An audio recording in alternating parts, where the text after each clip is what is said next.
Today on the Daily Scoop podcast from the Scoop News Group, USAID is wiping and disposing of devices including iPhones and MacBooks, according to a memo. And Navy Secretary Phelan terminates IT contracts and grants amid the DOGE to drive efficiency. It's Monday, April 28th, 2025. Welcome to the Daily Scoop podcast, where you'll hear the latest news and trends facing government leaders. I'm the host of the Daily Scoop podcast, Billy Mitchell. Thanks so much for joining me. Let's dive into the day's top headlines.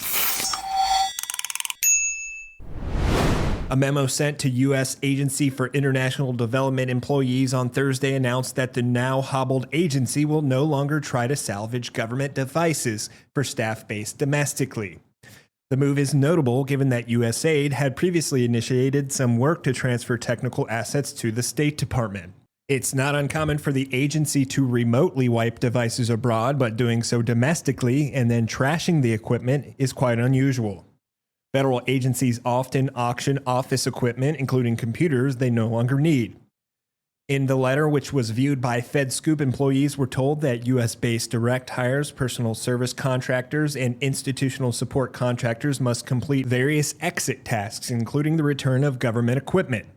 To, quote, simplify the process and reduce burden, the agency says it isn't requiring employees to return iPhones, iPads, and laptops.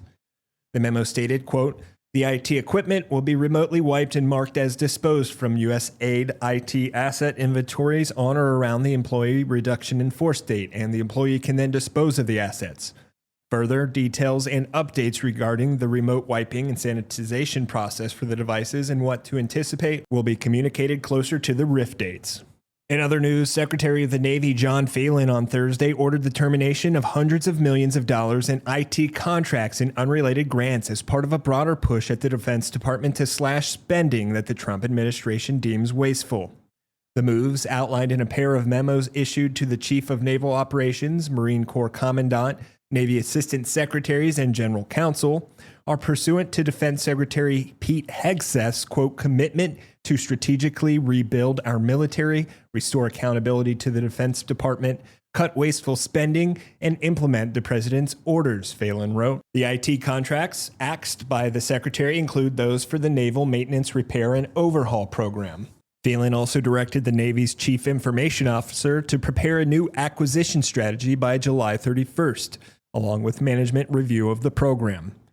He said in his memo that the overall contract terminations represent more than $568 million in total contract value, $200 million of which the Navy estimates can be repurposed in a more effective manner. For more news at the intersection of the federal government and technology, make sure to visit fedscoop.com.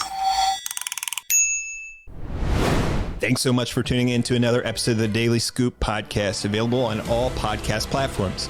If you've already rated the podcast on your platform of choice, thanks so much. High ratings and good reviews of the show help more people to find it. The Daily Scoop podcast is a production of the Scoop News Group in Washington, D.C. Adam Butler and Carlin Fisher help put the show together, and the entire Scoop News Group team contributes. We'll be back tomorrow with more top headlines. Until then, I'm your host, as always, Billy Mitchell. Thanks so much for listening.